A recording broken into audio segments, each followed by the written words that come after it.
गौरांग, हम माफ़ी चाहते हैं, बारंबार नेटवर्क प्रॉब्लम की वजह से डिस्टर्बेंस हो रहे हैं, आप लोगों को तकलीफ हो रहा है, तो इस हम उसके लिए क्षमा प्रार्थी है। हम लोग आज पढ़ेंगे भागवतम सेवन स्कंद, सप्तम स्कंद अध्याय 9 का 43 नंबर श्लोक पढ़ेंगे। आप लोगों के पास अगर भागवतम है तो आप खुल के देख सकते हैं। 7.9.43 अध्याय का नाम है प्रहलाद द्वारा नृसिंहदेव को प्रार्थनाओं से शांत करना। श्लोक कुछ इस तरह, आप दोहरा सकते हैं मेरे साथ। नैव द्विजे पर दुरतय बैतरन्यास तद्वीर्य गायन महामृत मग्नचीतः सोचे ततो विमुख चेतस इंद्रियार्थ माया सुखाय भरम उद्वहत विमूढ़ान।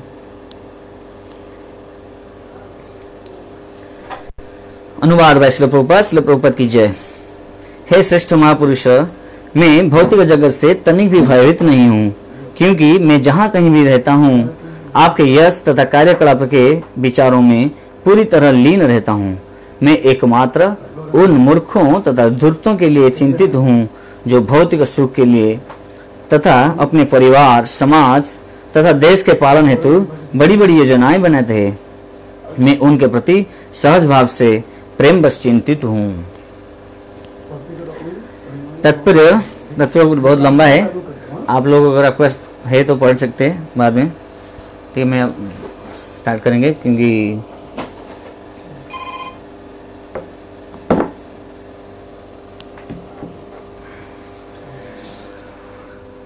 अगर कोई अगर 7th स्कंद तो पढ़ा नहीं है, 7th स्कंद अगर पढ़ा नहीं तो मैं उनके लिए थोड़ा संक्षिप्त में बोल देता हूँ ये क्या है चीज़ें। ये एक्चुअली प्रहलाद महाराज की स्तुति है, प्रार्थना स्तुति है भगवान नरसिंह भगवान को। एक कब उन्होंने स्तुति किए थे जब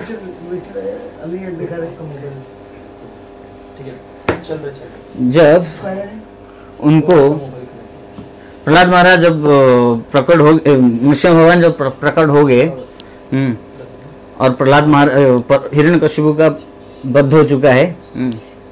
बद्ध होने के बाद सारे देवादेवी वहाँ पे जितना भी थे सब देवादेवी सब भयभीत हो गए। उनका नरसिंह भगवान का उग्र रूप देखी वो पूरा भयंकर दिख रहे थे, बहुत क्रोधित थे। क्यों? क्योंकि उनका जो प्रिय भक्त के ऊपर इतना सारा अत्याचार हो रहा था, वो कुछ नहीं कर पाए थे इतना देर तक, तो इसके लिए बहुत क्रोधित थे। और इसके लिए उन्होंने क्या किया, उस टाइम सारे देवादेवी उनके सामने कोई भी नहीं आ पाए और सब लोग ब्रह्मा के पास गए। ब्रह्मा जी आप भी कुछ कीजिए, इनको शांत कीजिए, नहीं तो पृथ्वी ध्वंस हो जाएगा। तो इस तरह, लेकिन ब्रह्मा जी सबसे अपने आप को बहुत बड़ा दोषी मान रहे थे कि वो बोले कि मैं तो खुद हिरण्यकशिपु को इस तरह वर प्रदान किया था, मैं जाऊंगा तो मुझे रखेंगे नहीं, मुझे पहले मार डालेंगे, इसलिए मैं भी नहीं जा सकता हूँ। तो क्या करेंगे, कैसे शांत करेंगे उनको? तो लक्ष्मी जी को बताए। लक्ष्मी बोले कि मैं उनका कभी ये रूप देखा नहीं है, मुझे डाउट है वो मेरा पति है या नहीं। तो इस तरह उन्होंने फिर अंतिम में प्रहलाद महाराज बोले जिसके लिए प्रकट हुए हैं उनको ही भेजेंगे, वो छोटा बच्चा है, उनको देख के शांत हो जाएंगे। इस तरह वो प्रहलाद महाराज के पास सारे देवादेव ब्रह्मा समेत सब लोग गए और जाके उनको विनती अनुरोध किए कि आप ही जाइए शांत कीजिए। उनको एक फूल का हार दिए, बोले ये लेके जाइए, उनको शांत कीजिए भगवान नरसिंह भगवान को। तो उस टाइम नरसिंह भगवान प्रहलाद महाराज कह के अपने छोटे कर कमल से एक एक फुट से आगे निकल के गए। और जैसे गए उनको देख के भगवान नरसिंह भगवान तुरंत शांत हो गए। उनका धीरे धीरे जो इतना प्रखर निश्वास, तेज निश्वास ले रहे थे, ऐसा लग रहा था जैसे निश्वास से पूरा समुद्र उथल पुथल हो रहा है, वायुमंडल पूरा हलचल हो रहा है। इस तरह वो तुरंत शांत हो गए और उनको अपने करकमल से उठाए उनको, और जैसे एक सिंही अपने बच्चे को किस तरह वो लाड प्यार से चाटता है, इस तरह वो आए थे नरसिंह रूप में। और इस तरह वो अपने बच्चे को, अपने मतलब प्रहलाद महाराज जी को उठाए और उठा के उनको अपने गोद में बैठाए और उनको पूरा लाड प्यार, उनको अपना मुख से उनको चाटने लगे, उनको पूरा लाड प्यार करने लगे। और उस टाइम फिर प्रहलाद महाराज को पूछते हैं नरसिंह भगवान, आप क्या चाहते हो? तो उन्होंने एक एक स्तुति करते हैं और उस स्तुति के टाइम उन्होंने ये भी उसमें से एक स्तुति यही है, हम लोग जो अभी जो पढ़ रहे हैं आज का 7.9.43। तो हम लोग ये पहले जानेंगे कि प्रहलाद महाराज कौन है। प्रहलाद महाराज जो हमारे 12 महाजनों है जो कि धर्म जानते हैं, वो 12 महाजनों में से एक है। भागवत में बने थे प्रहलाद, स्वयंभू नारद शंभु कुमार कपिलो मनु प्रहलादो जनको भीष्मो बलिर्वयासकीर्वयम। स्वयंभू मतलब ब्रह्मा, स्वयंभू शंभु नारद मुनि मतलब ब्रह्मा शिव नारद मुनि कपिल मुनि, स्वयंभू नारद शंभु कुमार कपिल मुनि, कुमार 4 कुमार कपिल मुनि, प्रहलादो जनको भीष्मो मतलब प्रहलाद महाराज स्वयं, जनक राजा, प्रहलादो जनको भीष्म पितामह भीष्म, बलि महाराज जो कि प्रहलाद महाराज का ही पोता है। बलि महाराज बलिर्वयासकी वयम मतलब व्यासदेव जो कि भागवतम का लेखक, व्यासदेव और वयम मतलब यमराज।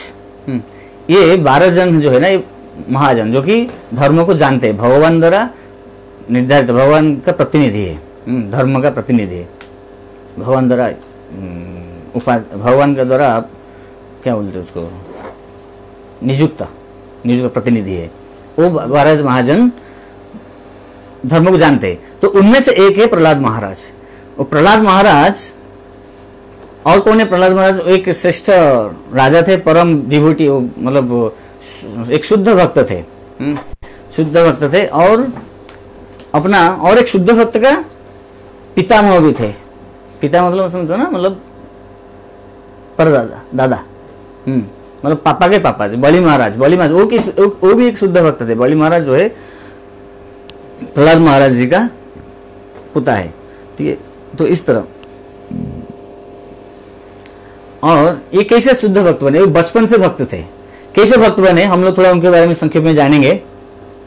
जब उस टाइम देवता और दानव बहुत, दानव लोगों का बहुत ये था, दबदबा था पृथ्वी में। वो लोग बहुत परेशान कर रहे थे पूरा पृथ्वीवासी को, इवन देवता लोगों को भी बार बार आक्रमण कर रहे थे। तो ऐसे एक बार आक्रमण में देवता लोग क्या हार गए, मतलब वो लोग परास्त हो गए और किधर किधर भाग गए। उस टाइम फिर उनका जो गुरु शुक्राचार्य हो उनको परामर्श दे कि आप इस तरह देवता लोगों को जीत नहीं सकते जब तक आप कुछ वर प्राप्ति नहीं करोगे, शक्तिमान कुछ पावर चाहिए आपको। तो ये कैसे पावर है? आप जाओ तपस्या करो। जो देवताओं के जो राजा उस टाइम हिरण्यकशिपु थे, उनको शुक्राचार्य बोले कि आप जाओ तपस्या करो और तपस्या कुछ वर प्राप्त करो ब्रह्मा जी से, और उस बल में जब शक्तिमान बनोगे आप तभी जाके आप देवता लोगों को परास्त कर सकते हो। तो उसी हिसाब से उनके आदेश अनुसार, निर्देश अनुसार उन्होंने क्या किया, गए जंगल में गए तपस्या करने के लिए। जब उन्होंने तपस्या करने के लिए गए, वहां पे देवता लोगों को पता है कि हिरण्यकशिपु बहुत बड़ा मारात्मक है, हिंसात्मक है, वो ये कर रहा है, इसलिए इसको तपस्या करने नहीं देना है। उनका प्लानिंग देवता लोगों का। तो इसलिए जब वो देख रहे थे, तो न जैसे हम लोग का अभी भारत और पाकिस्तान युद्ध हो रहा है, तो भारत का कुछ खुफिया लोग पाकिस्तान में है। हाँ, इस तरह हर एक देश में जैसे खुफिया लोग, जैसे दुश्मन का घर में कुछ खुफिया गुप्तचर रखते हैं, ये पहले से नियम है। तो इस तरह देवता लोग उनको नजर बनाए रखे थे उनका एक्टिविटीज के ऊपर, और देख लिए कि ये जब जा रहे तपस्या के लिए तो और शक्तिमान हो जाएगा, तो क्या करेंगे, इसलिए उनको तपस्या करने नहीं देना है। तो क्या करेंगे, उन्होंने क्या किया, उनको तपस्या को भंग करने की कोशिश की।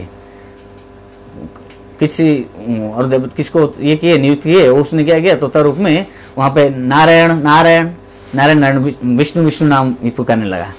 तो उस टाइम उन्होंने उनका तपस्या वो कर नहीं पाए, ठीक से भंग हो गया, उसको तपस्या करने ही नहीं दिए। वो तुरंत आ गए, उठ की घर में आ गए।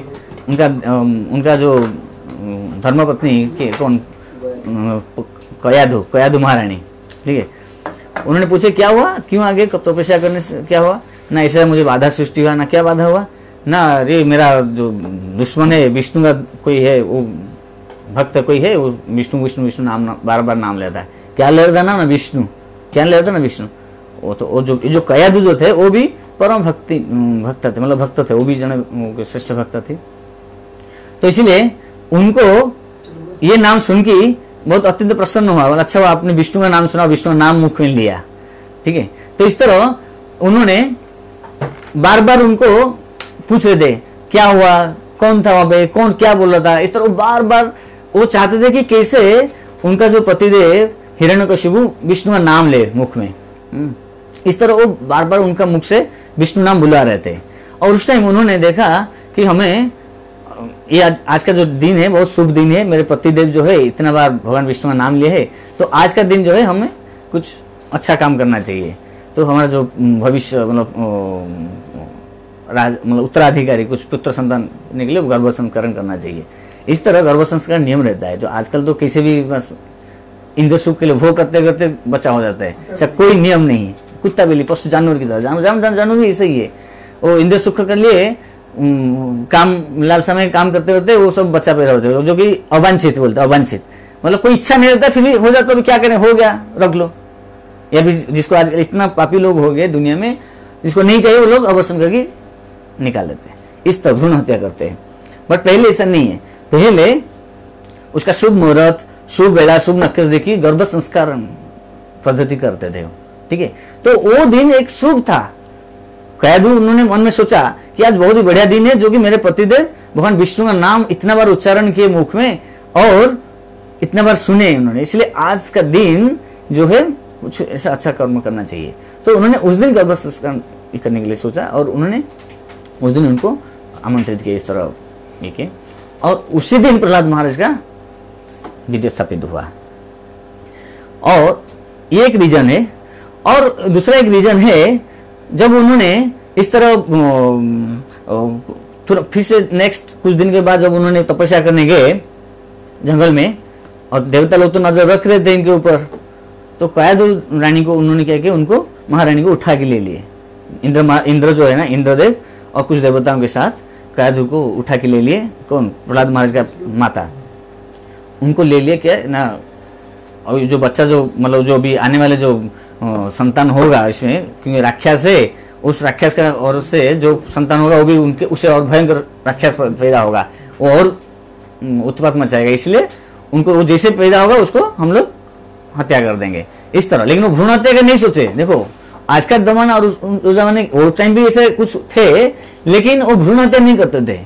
वो उनको ले लिए अपने कस्टडी में, कौन? इंद्रदेव जो है अपने कस्टडी में ले लिए और उनको लेके रखने के लिए ये किया कि हम लोग उसको उनको रखी, जब उनको बच्चा उनका जब संतान आएगा जन्म होगा तभी हम लोग उसका बद्ध कर देंगे। तो इस टाइम नारद मुनि उनको मिल गए। नारद मुनि बोले क्या हुआ, क्यों इस तरह एक गर्भवती स्त्री को आप इस तरह खींच के लेके जा रहे हो, क्या प्रॉब्लम है? ना ऐसा ऐसा है, ये हिरण्यकशिपु का ये संतान है उनमें इसमें, और हिरण्यकशिपु कितना भयंकर उत्पात मचा रहे आप देख रहे हो, तो उसका जो संतान जब होगा वो क्या करेगा, इसलिए हम चाहते हैं कि ये संतान को बढ़ने नहीं देंगे, जैसे जन्म होगा हम लोग उसको बद्ध कर देंगे। नारद मुनि तो त्रिकालदर्शी भगवान का स्वयं परम भक्त है, वो सब जानते हैं, भूत भविष्य वर्तमान सब जानते हैं। उनको पता है कि उसमें क्या है, कौन है, उस जानते हैं कि उनमें एक अपना श्रेष्ठ भक्त आने वाले। तो उनको देवता लोगों को समझाया कि नहीं देखो, उनमें जो है राक्षस, भले वो राक्षस का और से, लेकिन राक्षस नहीं आ रहे, उनमें जो है परम श्रेष्ठ भक्त आ रहे हैं, उनमें उसमें भक्त ये है, भक्त जन्म होने वाला है, इसलिए आप उनको छोड़ दो और मुझे दे दो।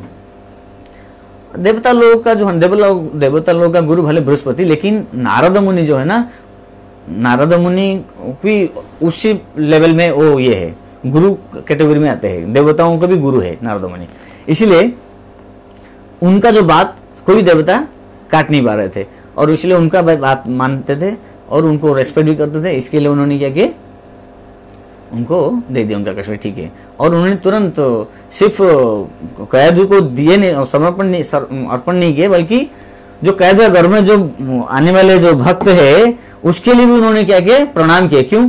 क्योंकि देवता लोग भी भक्त है ना भगवान का, वो वैष्णव है, मतलब वो भी जानते थे कि वैष्णव को किस तरह रेस्पेक्ट सम्मान किया जाता है। वैष्णव लोग हमेशा कहीं भी रहेंगे, चाहे गर्भ में हो, जंगल में हो, पाताल में हो, नरक में, किधर वो हमेशा सम्मान योग्य रहते हैं। जैसे आप देख सकते हो भगवान श्री कृष्ण भी जब कारागार में थे, मतलब कारागार में जब देवकी गर्भवती थी, भगवान श्री कृष्ण उनका गर्भ में थे, उस टाइम भी सारे देवता लोग आके उनका स्तुति कर रहे थे एक के बाद एक। तो इस तरह वहाँ पे प्रहलाद महाराज को सारे देवता लोग अपना सम्मान प्रदर्शित किए, साष्टांग प्रणाम किए, स्तुति किए और नारद मुनि के साथ छोड़ के चले गए। नारद मुनि उनको रखे पास में, और जब पास में रखे उन्होंने, तभी प्रहलाद महाराज गर्भ में थे, नारद मुनि क्या करते थे, उनको कयाधु माता को भागवतम सुनाते थे, भगवान भागवत चर्चा करते थे। तो इसलिए वो बचपन से मतलब गर्भ में ही वो भक्त बन गए थे, सुनते। जैसे उत्तरागर्भ में कौन थे, परीक्षित महाराज, वो भी अर्जुन का, जैसे अर्जुन से सुने थे ना कि किस तरह ये भेद करना है, क्या कौन सा व्यू है, चक्रव्यूह कैसे भेद करना है, वो जैसे सुने थे। लेकिन जब उन्होंने, उनका मम्मी सो गए थे, मतलब वहां से निकलना कैसे, वो भी बताए थे अर्जुन को, अर्जुन ने बताया थे इनको, लेकिन वो नहीं सुन पाए थे, इसलिए वो निकल नहीं पाए थे। इस तरह गर्भ में जो रहता है संतान, वो मम्मी चेतना, मम्मी का जो शुद्ध चेतना जो सुनती है वो उनको सुनाई देता है और समझ भी पाते हैं। इसलिए हमेशा जो गर्भवती स्त्री हो उनको अच्छा चेतना में रहना चाहिए, भगवान की भक्ति भजन में समय बिताना चाहिए। इस तरह उन्होंने जब बचपन से सब सुन के आए थे, इसलिए उन्होंने एक बचपन से एक शुद्ध, जब पैदा हुए उन्होंने भी शुद्ध, पैदा होने के बाद भी उन्होंने बहुत सारे मतलब उनको गुरु मानने और उनसे बहुत भागवतन सुने। इस तरह उन्होंने बचपन से ही भक्त थे भगवान के, शुद्ध भक्त। तो इस तरह उन्होंने, हाँ, तो यहाँ पे बात आता है प्रहलाद महाराज, और कौन है प्रहलाद महाराज, हमारा जो उनका पोता बलि महाराज, उनका भी, बलि महाराज उनका मतलब उनका पोता है, वो भी एक परम भक्त है, ठीक है। इसलिए एक भक्त ही मतलब उनका खानदान में आता है बलि महाराज। इस तरह प्रहलाद महाराज जी का ये है वर्णन है, प्रहलाद महाराज कैसे बचपन से शुद्ध भक्त थे और उन्होंने कैसे अच्छा मतलब कैसे अपना बचपन से ही कैसे शिक्षा मतलब अपना विद्यालय में कैसे अपने फ्रेंड बच्चे लोगों को, साथी वाले बाल बच्चे लोगों को किस तरह ये कर रहे थे, कृष्ण कॉन्शियसनेस प्रचार करते थे, प्रीचिंग काम शुरू बचपन से स्टार्ट कर देते। तो इस तरह हम लोग देख सकते हैं। तो यहाँ पे प्रहलाद महाराज को क्या बोलते हैं, नृसिंह भगवान को क्या बोलते हैं कि नृसिंह भगवान पूछते हैं कि आपको क्या चाहिए, नृसिंह पूछते हैं आपको क्या चाहिए, मैं वो वसन दिया हूँ, आप मुझे इतना प्रिय हो और मैंने बहुत विलम्ब कर लिया आने में आपको रक्षा करने के लिए, इसलिए मुझे क्षमा कर दो और मुझे आप प्रार्थना करो, मुझे मतलब क्या आप क्या बताओ आपको क्या चाहिए। तो प्रहलाद महाराज बोले मुझे कुछ नहीं चाहिए, मुझे कुछ भी नहीं चाहिए ना। फिर क्या है, आप क्यों चिंतित हो ना, चिंतित मैं इसलिए हूँ कि मैं देखो वो बोल रहे कि देखो नवे द्विजय पर दुरतय वैतरण्यास तद्वीर गायन महामृत मग्नचित, मतलब मुझे कोई चिंता नहीं है कि वैतरण्य नदी कैसे पार करना है, क्योंकि मैं जानता हूं कैसे पार करना, मैं तो स्वयं आपका शरणागत हूं, मुझे इसलिए कोई डर नहीं, क्योंकि आपका जो शरणागत रहता है उसको ये जो भवसागर उसके लिए गोखर की तरह है, गोखुर जो गाय का बछड़ा है, गाय का बछड़ा का जो खुर, जो बारिश में जब उसमें जो गड्ढा हो जाता है और पानी जमा होता है उसको पार करना कितना सहज है। इस तरह जो भक्त होते, भगवान भक्त होते हैं, उनके लिए ये पार करना, भवसागर पार करना कोई डिफिकल्ट काम नहीं है। लेकिन वो कब चिंतित होते, फिर चिंता किसके लिए, वो चिंतित होते बाहर अन्य लोगों के लिए, मतलब जो अभक्त है, जो कि पतित है, पतित, वो मतलब इतना पतित है वो भगवान को भूल जाते हैं, भगवान भूल जाते हैं और हमेशा अपना ही सुख में, इंद्र सुख में बोलते हैं कि विमुख चेतस इंद्रियार्थ, मतलब विमुख चेतस मतलब वो भगवान को भूल जाते हैं, सिर्फ बहिमुखी हो जाते हैं। अंतर्मुखी मतलब भगवान की तरह घूमना, बहिमुखी मतलब भगवान को छोड़ के बाकी सब दुनिया के मतलब मेटल दुनिया में इंद्र सुख के लिए, दुनिया का सुख के लिए प्रयत्न करने, मतलब चेष्टा है ना। इस तरह वो ये सब इनके लिए वो बहुत दुखी थे कि इनका कैसे उद्धार होगा, इनका कैसे उद्धार होगा, इसलिए वो चिंतित थे। तो नृसिंह भगवान पूछते हैं तो आपको क्या चाहिए, क्या करना है ना, मैं इनके लिए चिंतित हूँ ना, उनका कैसे उद्धार होगा। और क्योंकि ये लोग जो है आपको भूल चुके हैं, आपको ये करना है, अपना अपना इंद्र सुख में हमेशा लिप्त रहते हैं। इसको बोलते हैं वैष्णव। वैष्णव का एक स्वभाव है, यहाँ पे प्रहलाद महाराज अपना स्वभाव प्रकट कर रहे हैं, मतलब हम लोग देख सकते हैं यहाँ से वैष्णव का एक उत्तम गुण ही है पर दुखे दुखी। पर दुखे दुखी ये वैष्णव का उत्तम स्वभाव है कि वो मतलब दूसरे का दुख कभी भी सहन नहीं कर सकता है। लेकिन इसके विपरीत जो है दूसरा जो मेटेरियल लोग क्या होते हैं, पर दुखे सुखी, वो हमेशा जैसे हम लोग आप देख सकते हैं किस तरह यहाँ पे सारी दुनिया सारे लोग 99.99% लोग इस तरह है कि दुनिया का मतलब सारे लोगों का सुख में ये दुखी हो जाते हैं और दूसरे का दुख देखेंगे ना वो खुशी होते हैं, खुशी मनाते हैं इस तरह।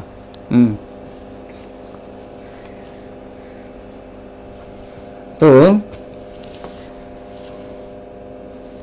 यहाँ पे हम लोग देख सकते हैं कि कैसे प्रहलाद महाराज उनको प्रार्थना करते हैं कि कैसे हमें उनको क्या चाहते हैं। वो चाहते हैं कि ये सारे लोग किस तरह ये करेंगे, किस तरह ये लोग आपका शरण में आएंगे, किस तरह ये लोग आपका शरण में आएंगे और आपका गुणगान करेंगे और वो खुद का उद्धार करेंगे। हाँ, इस तरह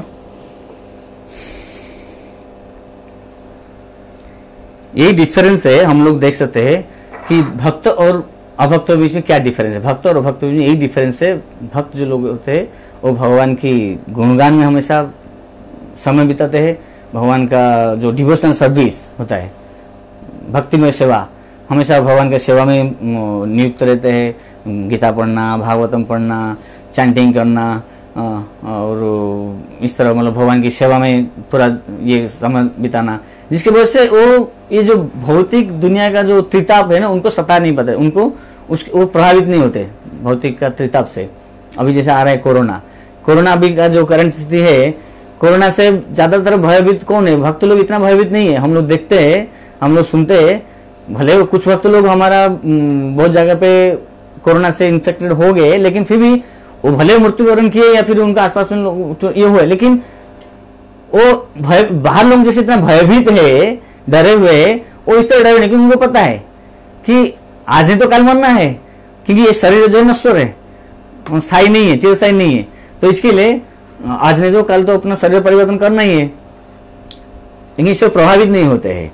हाँ, इसलिए हम भक्त लोग जो है कभी भी इससे डरते नहीं है और उसको बहुत, और बल्कि इसका ये जो समय का बहुत अच्छी तरह से उपयोग करते हैं इसमें, भागवतम पढ़ने में और ज़्यादा से ज़्यादा भगवान का नाम चैंटिंग करने में और गीता पढ़ने में, भगवान का सेवा के लिए जो पहले ज़्यादा समय नहीं दे पाते थे, अभी सबसे ज़्यादा समय भगवान को अच्छा विग्रह पूजा में, ये सब वो अपना पूरा दिन का जो शेड्यूल है वो बराबर ये कर चुके हैं। इस तरह वो भगवान की नाम लीला गुण गान सब करते हैं। और ये क्या करते हैं? हाँ, तो यहाँ पे प्रहलाद महाराज बोलते हैं कि मैं तद्वीर्य गायन महामृत मग्न चीत, मतलब आपका जो वीर्य, आपका जो लीला है, आपका आपका गुणगान करने में, आपका जो लीला वर्णना सुनने में और कीर्तन करने में मैं मेरा समय बिताता हूँ, इसलिए मुझे डर नहीं है। ये बैतरणी नदी के, बैतरणी नदी कौन है? बैतरण्यास, मतलब ये बैतरणी नदी कहाँ पे है स्थित है? ये अपना मेटेरियल दुनिया, भौतिक जगत और आध्यात्मिक जगत, ये दोनों के बीच में एक नदी है जो बैतरणी नदी बोलते हैं। उसको पार करना पड़ेगा। अगर आपको वैकुंठ धाम जाना है तो बैतरणी नदी पार करना पड़ता है। बैतरणी नदी पार करना इतना सहज नहीं है, बहुत डिफिकल्ट है। और ये बैतरणी नदी को वो पार कर सकता है जो भगवान का शरणागति होता है। भगवान बोलते हैं ना क्या, प्रकृति माया मेतन तरंती थे, दैवी ही ऐसा गुणमयी मम माया दूरतया माया में जो प्रपद्यन्ते माया मेतन तरंती थे। मतलब ये भगवान का ही ये प्रकृति का ये है, दैवी ऐसा गुणमयी, मतलब भगवान का जो दैवी प्रकृति है, जो कि माया देवी दुर्गा, उनके देख रेख में पूरा भौतिक ये संसार चलता है। उनका ही सब उनको उतना शक्ति, उनको शक्ति बोलते हैं, दुर्गा देवी को शक्ति बोलते हैं। उनके पास सारे वो संसार पालन संहार और ये करने की शक्ति भगवान ने दिए है उनको। इसलिए दूसरे लोगों के लिए जो भगवान का शरणागति नहीं है उनके लिए ये पार करना बहुत ही कठिन है, बहुत कठिन है। इसलिए भगवान यहाँ पे बोलते हैं मम माया दुरत्यया, बट आगे क्या बोलते हैं मायाम माया में जो प्रपद्यन्ते मायाम एतम तरन्ते, मतलब जो मेरा शरणागति होते हैं उनके लिए बहुत ही सहज है, वो बहुत आसान तरीके से उसको पार कर लेते हैं। इस तरह हम लोग देख सकते हैं कि चैतन्य महाप्रभु बोलते हैं कि कैसे भगवान का शरणागति होना है। तो भी हमें भगवान का शरणागति कैसे होंगे, तो इसके लिए हम लोग भगवान का शरणागति होना है। भगवान का शरणागति के लिए चैतन्य महाप्रभु बोलते हैं ना, गोपीभूत पद कमल दासानुदासानुदास, मतलब जो गोपी लोग कैसे भगवान का श्रेष्ठ भक्त थे, तो हमें उनका भी दासों का दास हूँ। तो इस तरह अगर हम दासानुदास स्वभाव रखेंगे तो हम भगवान का शरणागति सहज तरीके से हो पाएंगे। अगर इसका विपरीत, जैसे हम लोग का जो दुनिया का जो लोगों का मेंटेलिटी, जैसे इवन कभी कभी हम लोग का भी ऐसे मेंटेलिटी हो जाता है, बसानु बस, मतलब मालिक, हमेशा मालिक के पोजीशन में हम लोग रहना चाहते हैं। इस तरह हम लोग भगवान का शरणागति अच्छी तरह से नहीं हो पाएंगे। और चैतन्य महाप्रभु दूसरे भी बोलते हैं कि हम जीव क्या है, जीव होता है नित्य स्वरूप कृष्णदास, जीव स्वरूप नित्य कृष्णदास। तो ये जीव जो है, एक्चुअली जीव जो है भगवान का ही एक अंश है। भगवान बोलते हैं ना, मामेवांश जीव लोके जीव भूत सनातन मनसष्ठान इंद्रियाणी प्रकृति स्थानी कर्षति, मतलब भगवान बोलते हैं ये जो सारे जीव जो है मेरे ही अंश है और मुझे भूल गए, जिसके वजह से वो प्रकृति का जो इस 3 गुण है, सतो रजो तमो गुण, इससे हमेशा संघर्ष कर रहे हैं, इससे प्रभावित हो कि वो हमेशा पूरा माया के साथ संघर्ष कर रहे हैं जीवन जीने के लिए। तो इसलिए वैष्णव जो है उन लोगों के लिए फिक्र करता है जो भगवान का शरणागति नहीं है, उनका कैसे उद्धार होगा।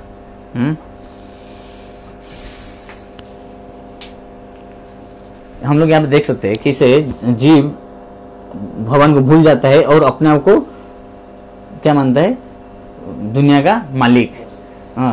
जबकि ऐसा नहीं है। पर देखो, जैसे यहाँ पे एक एग्जाम्पल हम देख सकते हैं, आजकल का जो लोग होते हैं वो हमेशा अपने आप को बॉस मान के बैठते हैं, लेकिन जब खुद के ऊपर कुछ संकट आते हैं, साधारण कुछ एक छोटा सा कुछ खरोच आ गया, कुछ गिर गए पड़ गए, तो भी उनके हाथ में कुछ नहीं होता है। वो जबकि अपने को बॉस मानते हैं, भगवान मानते हैं, भगवान का बात को नहीं सुनते, और तभी वो डॉक्टर के पास भागते हैं कि अरे मेरा ऐसा हो गया। अरे तुम भगवान तो बचाओ, खुद को क्यों डॉक्टर के पास आते हो। तो ये बहुत ही बड़ा विपरीत मनोदशा है लोगों के मन में। वो भगवान को नहीं मानेंगे हमेशा, जो या भगवान का जो भक्त, जो भगवान का जो प्रतिनिधि है, जैसे हम लोग अभी देखते हैं इस्कॉन में भगवान का प्रतिनिधि हमारा गुरु महाराज है, उनका गुरु प्रभुपाद, हिज डिवाइन ग्रेस ऐसी भक्तिवेदांत स्वामी श्रील प्रभुपाद, उन्होंने इतना मेहनत किए पूरा दुनिया को कृष्णमय करने के लिए, मतलब कृष्ण भक्ति में ये करने के लिए, प्रचार करने के लिए इतना मेहनत किए, लेकिन सारे लोग जो है आते नहीं है, मतलब भगवान का शरणागति नहीं होते, भगवान का गुणगान नहीं करते हैं। तो यहाँ पे क्वेश्चन आता है कि कैसे होगा, फिर किस तरह हो पाएगा ये। यहाँ पे देखेंगे हम लोग,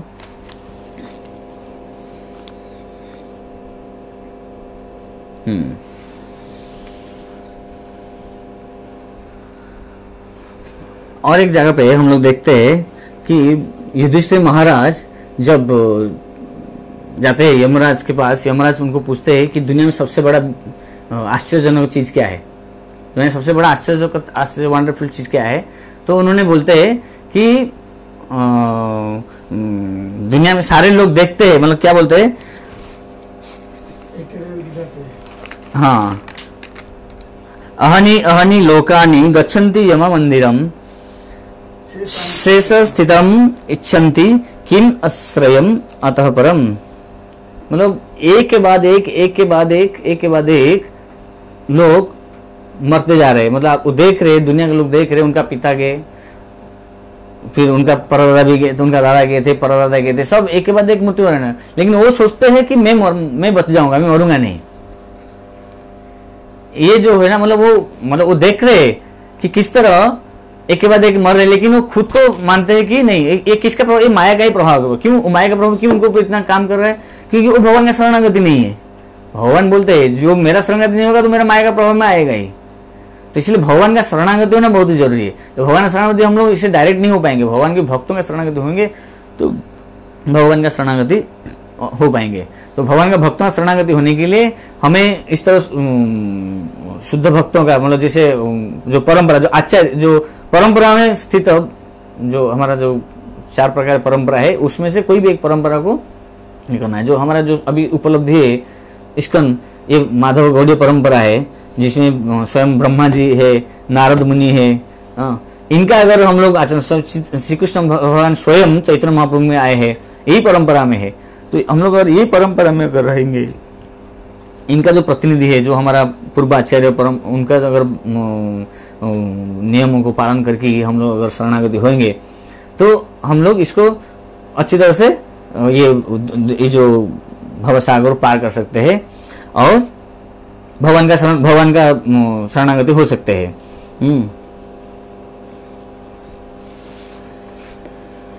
तो यहाँ पे भगवान बोलते हैं किस तरह, हाँ, तो चैतन्य हमारा आप देख सकते हो कैसे प्रभुपाद जी को क्या जरूरत था, उन्होंने एज ऑफ 60, उनको जब 65 साल हुआ था उनको, उन्होंने सब छोड़ के गए, किसके लिए? ये पतित लोगों के उद्धार के लिए। उनका वो वृंदावन में बहुत आराम से बैठे थे, उनको कुछ कमी नहीं था, उनका मतलब मंदिर में थे, उनका खाना पीना बहुत अच्छी तरह से उनको मिल रहा था, वो बैठ के चैंटिंग कर रहे थे, उनको कोई मतलब तकलीफ नहीं था, उनको कुछ जाने की जरूरत नहीं था, फिर भी उन्होंने रिस्क क्यों लिया? इतना एज में उन्होंने जब वहां पे जाने की, अमेरिका गए, केवल अपना गुरु की बात, गुरु का जो है आदेश पालन करने के लिए, और क्या है, और वो पतित लोगों का कैसे उद्धार करेंगे?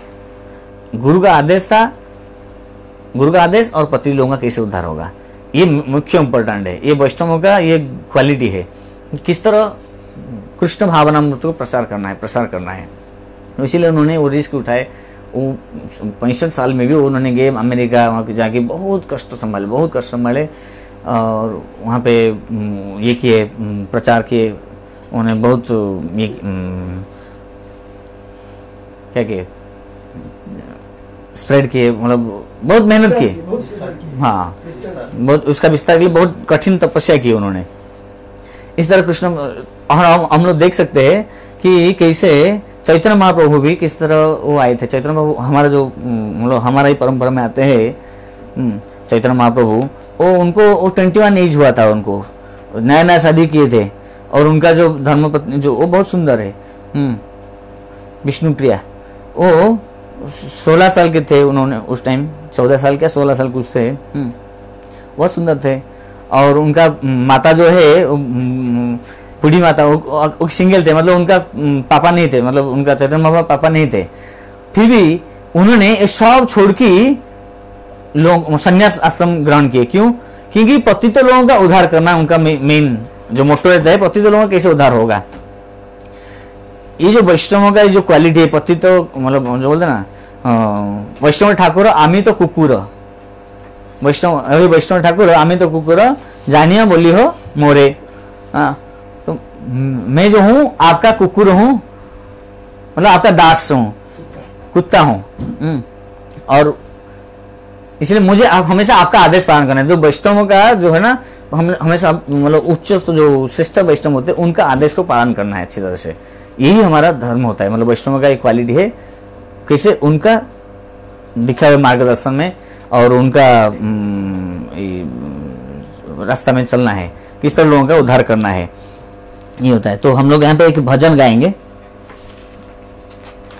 जैसे चैतन्य महाप्रभु यहाँ पे जो आए थे, जीव जागो गोरा चंद बोले, जागो जीव जागो गोरखचंद बोले। उठ निद्रा जाओ माया पिशाची रखोले। निद्रा जाओ माया पिशाची रखोले। भजिवा बोलिया आसे संसार भितरे।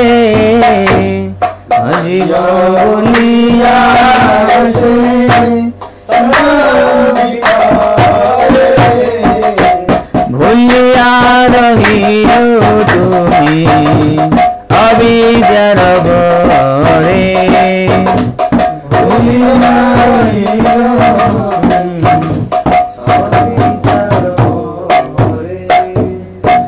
तुम्हार लइते आमी होइनु अवतार। तुम्हार लइते आमी होइनु अवतार। आमी बिना बन्धु आर के आछे तुम्हार।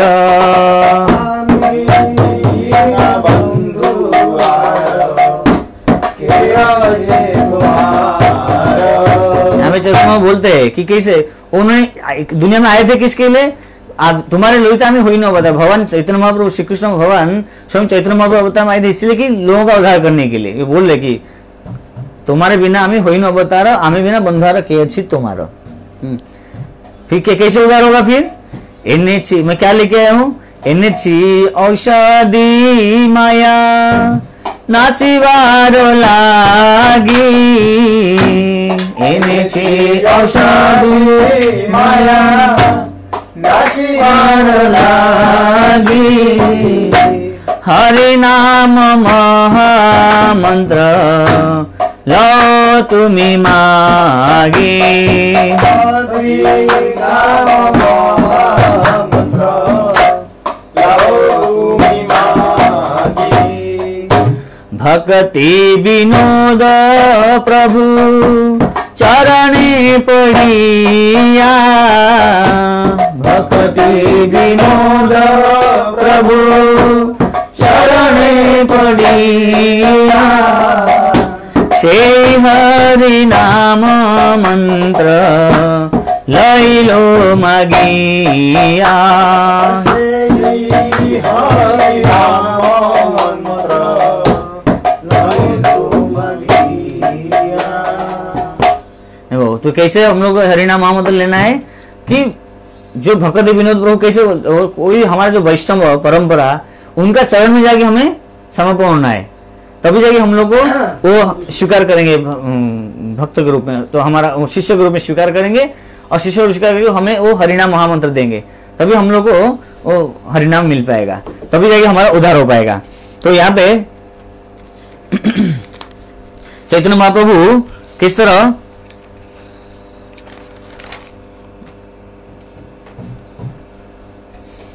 चैतन्य महाप्रभु जब भगवान स्वयं कृष्ण के अवतार में आए थे द्वापर युग में, उन्होंने अर्जुन को सारे चीज सब मतलब पूरा गीता सुनाए। सब सुनाने के बाद लास्ट में अंतिम में क्या बोले? सर्वधर्मान परित्यज्य मामेकम शरणम ब्रज। मतलब सारे धर्म को परित्याग कर दे, मेरे शरण में आ जाओ। अहम तम सर्व पापेभ्यो मुख्य स्वामी मां शुचः। मतलब मैं तुम्हें वचन देता हूँ, मां शुचः मतलब चिंता मत करो, मैं तुम्हें वचन देता हूँ, सब मतलब आपका सारे पाप को मैंने क्षमा कर दूंगा, सारे पाप को मैं हरण कर दूंगा, चिंता मत करो। तो ये वहां पे उन्होंने तो बताए थे, लेकिन फिर भी हम लोग जो है मूर्ख लोग, यहाँ पे इसलिए बोला जाता है विमूढ़ान, मतलब ये जो पतित लोग, यहाँ के जो भौतिक दुनिया का जो लोग है इतना विमूढ़ है, वो उनको ये बात अच्छी तरह से समझ में नहीं आती, वो हजम नहीं होता है, फिर भी वो भगवान को मतलब जो भूल जाते हैं और अपना अपना सांसारिक कार्य करो, हमारे समाज का, परिवार का, देश का, समाज का किस तरह कल्याण करना है उसमें लगे रहते, सुख इंद्रिय सुख के लिए लगे रहते।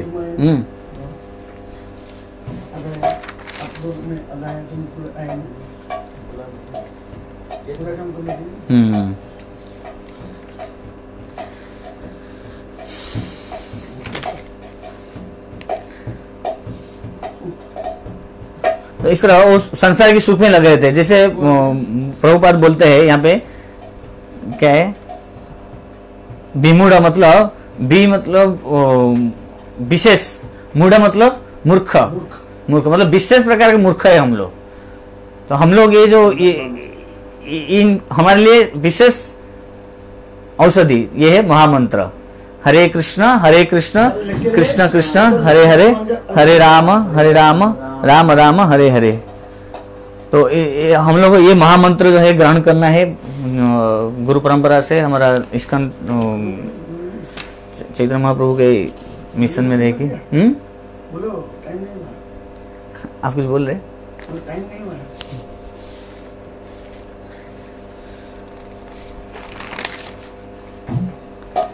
हाँ, तो हम लोग यहाँ पे देख सकते हैं कि किस तरह हम लोग दुनिया का जो लोग है भगवान को भूल जाते हैं और अपना अपना इंद्र सुख के लिए, अपना भोग ऐश्वर्य और आराम के लिए वो प्रयत्नशील रहते हैं। हमेशा घर बनाना है, जिंदगी बनाना है, गाड़ी बनाना है, बंगलो बनाना है, फिर वो इसको परमानेंट सोचते हैं। बोलो ये इसके स्थायी है, जो कि ये बहुत टेम्पररी है। वो लोग जानते नहीं है, जान नहीं पाते हैं किस तरह ये दुखालयम अस्वस्थ, ये जो भौतिक दुनिया ही दुखालयम अस्वस्थ, मतलब ये आप कुछ भी कर लो यहाँ पे दुख ही दुख है। और अस्वस्थ मतलब ये कोई स्थिर नहीं है, स्थायी नहीं है, हमेशा मतलब अस्थायी है।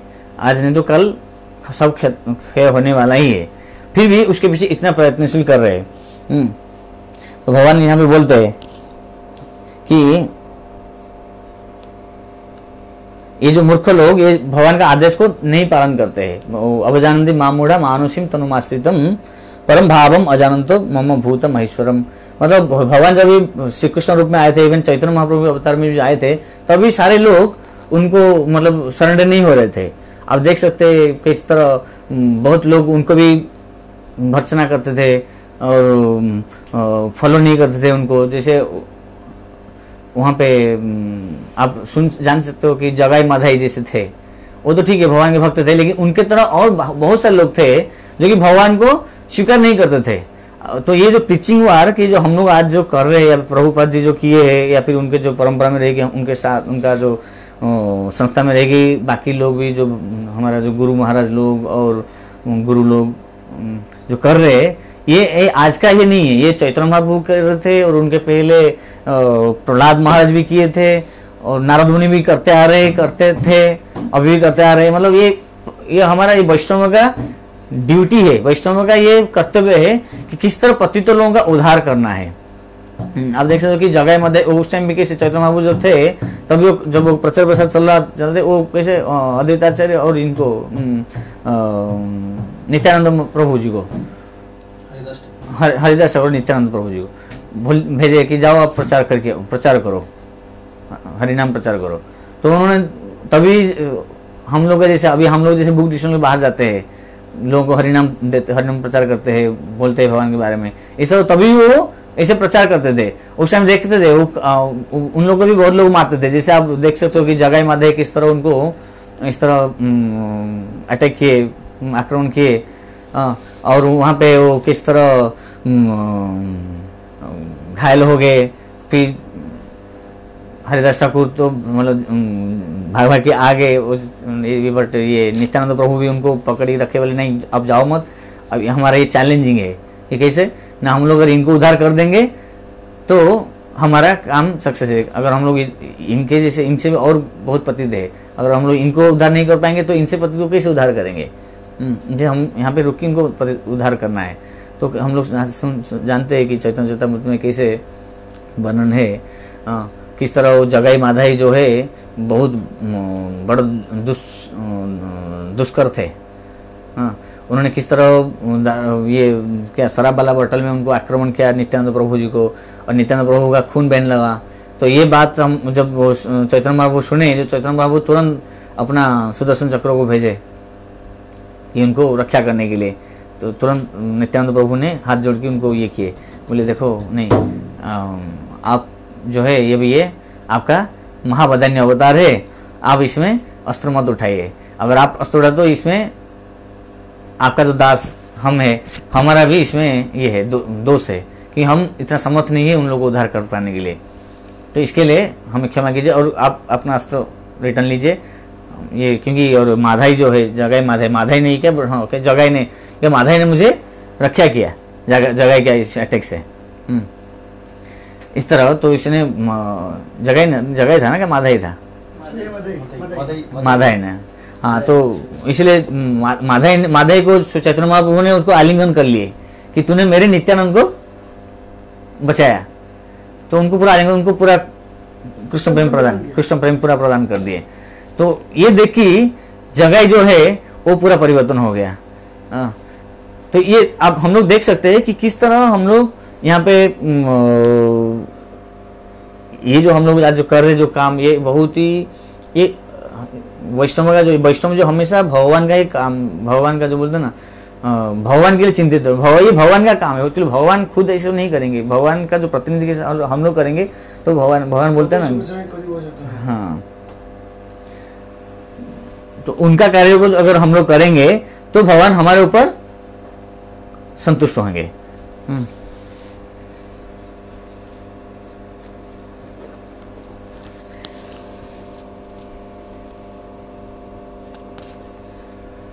तो हम लोग इनका जो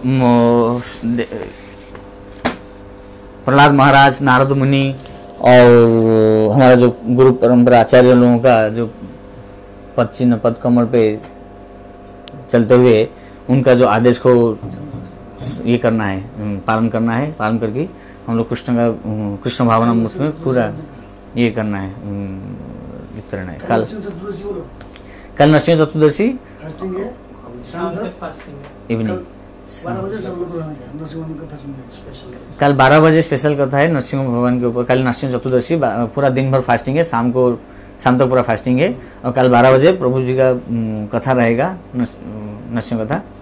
सब लोग ये कीजिए, अटेंड कीजिए। हरे कृष्ण।